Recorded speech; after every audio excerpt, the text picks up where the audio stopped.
Hello! ఎలా ఉన్నారు? వర్షాలు ఎలా ఉన్నాయి? డిసెంబర్‌లో వర్షాలు కొత్తగా ఉన్నాయి గదా!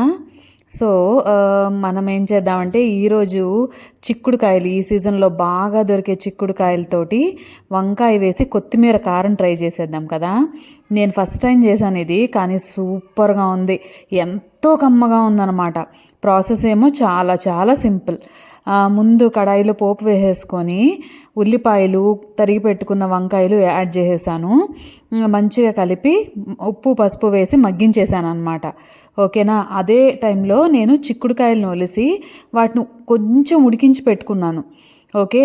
దాంతో పాటు కొత్తిమీర కారం కోసం కొంచెం కొత్తిమీర, పచ్చిమిర్చి, జీలకర్ర మిక్సీ పట్టేసుకున్నాను.